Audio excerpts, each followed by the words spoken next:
very smart. So, yeah. Philippians 4:13 comes in with a $5 super chat. He says, "What's up with Crawford? I'm losing respect because he's doing a lot of talking but won't fight." You know what? Funny enough, and now all the Crawford Murtazaliev questions are coming in. Funny enough, right? That actually segues into one of my talking points because honestly, you guys know if you follow me for any amount of years that Terence Crawford is one of my favorite fighters. Like, he's one of my favorite fighters in the history of boxing.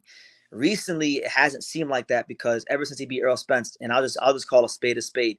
I think Terence Crawford has become a big diva since he beat Errol Spence.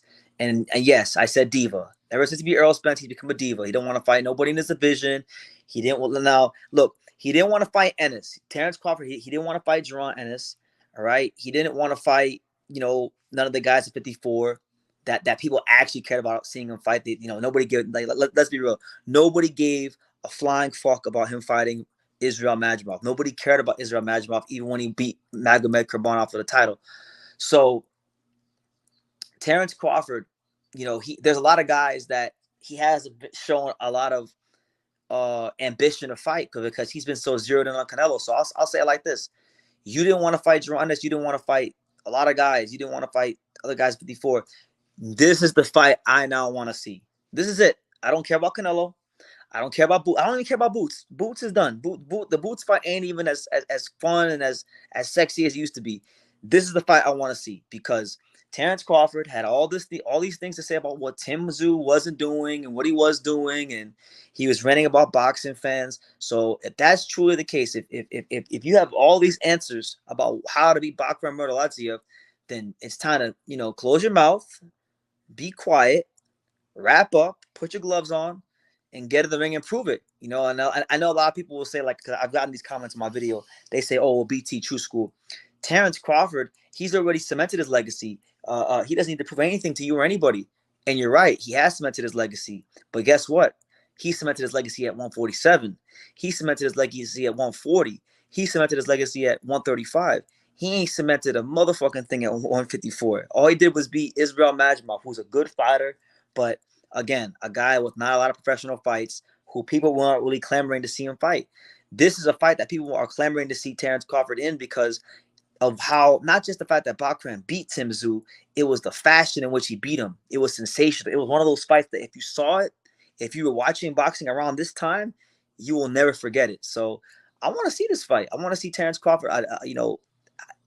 When he gets punched on by a Chechnyan, a full-fledged, strong Chechnyan 154-pounder, how does he react to it? Does he have the ability to continue making the adjustments, to continue showing his versatile skill set as at this high weight class? I think this is a fight that people want to see, and I think people would respect Terence Crawford a lot if he took this fight because, again, this is a fight where Terence Crawford is not going to get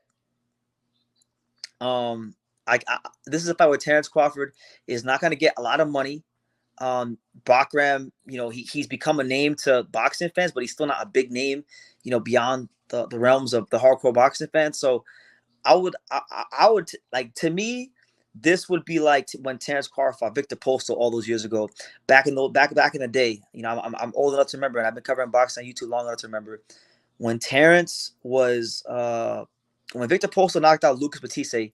Lucas Batiste was a very, very feared guy at that time, a guy that was still very dangerous in the weight class, and Postal iced him as the underdog. And then there were some people here on YouTube and in the boxing community that thought that Terence Crawford was going to do Victor Postal what Danny Garcia did and avoid fighting him and try to pay him step-aside money. And that's not what he did. He fought Victor Postal. He outclassed Victor Postal.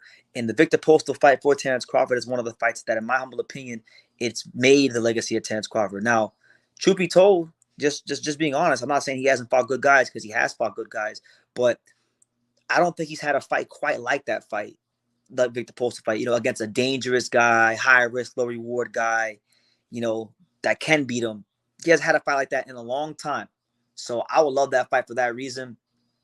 We'll get our answers to how Terence Crawford can take a punch at 54. We'll see how it goes. I just think, to me, whatchamacallit, Bakhram has become the premier opponent for Terence Crawford. You know, we don't need to see him like against Tim Tszyu anymore because he lost to Tim Tszyu, or Tim Tszyu lost. We don't care about him fighting Boachuk because Boachuk has a score to settle with Virgil. If I call for the Virgil fight, a lot of the Crawford fans are going to say, well, Virgil ducked Terence Crawford, so I can't even say Virgil. So everyone at 54, I mean, Boots is at 47, so he's not, everyone at 54. There's no more fight that's more interesting than Bakhram versus Crawford. And if you tell me there is a more interesting fight at 54 than Bakhram versus Crawford, I think you're crazy. Do you really want to see Terence Crawford fight Sebastian Fundora? Like, no slight on Sebastian Fundora. Good fighter, all action fighter, good for boxing, always in a good fight. But Sebastian Fundora, he doesn't he still like he got knocked out by Brian Mendoza. You know, the jury's still on how just how good he is, right? So unified champion, respect to him. But to me, right now, apart from Crawford himself, this is the best 54 pounder in the world. And I think boxing fans would give Terence Crawford a lot of respect if he fought him, if he fought Bakhram. My opinion. Because even if his name isn't the biggest, anybody who just looks at the Tim Tszyu fight is going to say, damn, this guy can fight his ass off. There's just no way. You got to be a real hater to watch Bakhram versus Tim Tszyu and say that, he's not worthy of a Crawford fight at 54.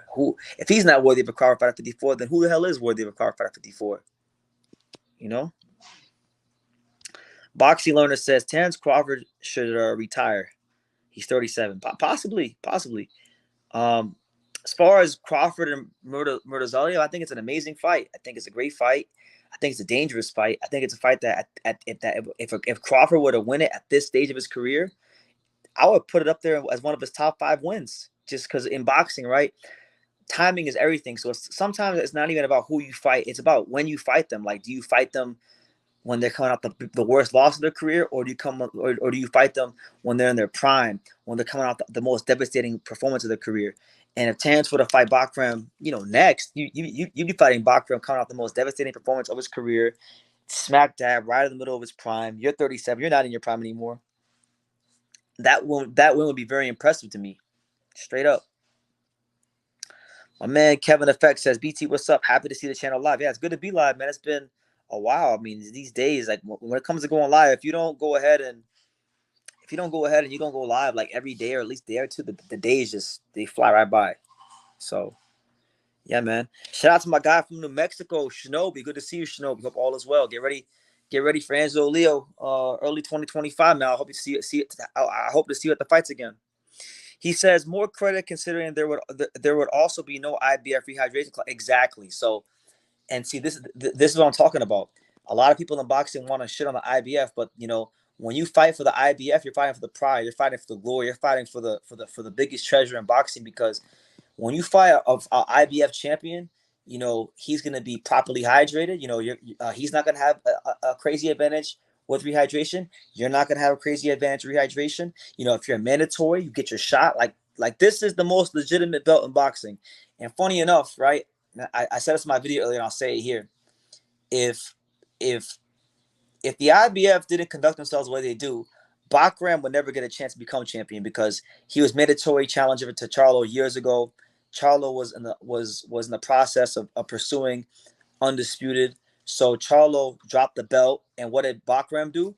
Bakhram made some good money not fighting. Sometimes when you're a guy like Bakhram, you could make more money not fighting Jermell Charlo than you could fighting him. He made like $2 million in step-aside money.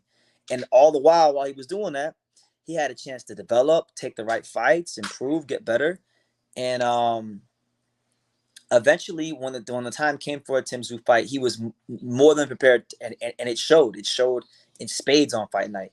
So, yeah, the IBF, like, again, I'm going to keep driving this point home, guys. Stop talking shit about the IBF. Like, they're not perfect, because they have things that I can call out, like the Earl Spence, Abdul Kakarov situation back in the day, but for the most part, they're pretty consistent. So, yeah, hard reality. But yeah, in conclusion, Terence Crawford needs to stop running his mouth and needs to fight Bakhram. That's it.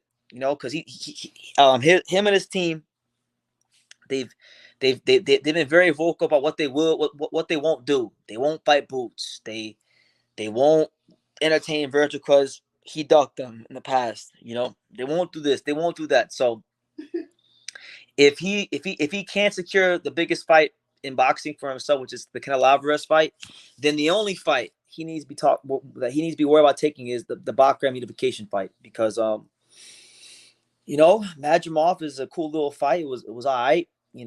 Madrimov has a little awkward Uzbek style, but he didn't really have anything for Crawford. Like, let's just be honest. Like, he had the awkwardness. He could punch a little bit, but it just wasn't enough. He wasn't busy enough. He wasn't going to ever be busy enough to get a decision against Crawford on a Riyadh season card. And it's kind of sad, too, because it was a close fight, and I actually do think the scorecards were accurate. But, like, if you actually use the whole, like, you have to take the belt from the champion narrative, then it's very debatable that Terence Crawford won that fight at all. Like, let's just be honest. So it is what it is.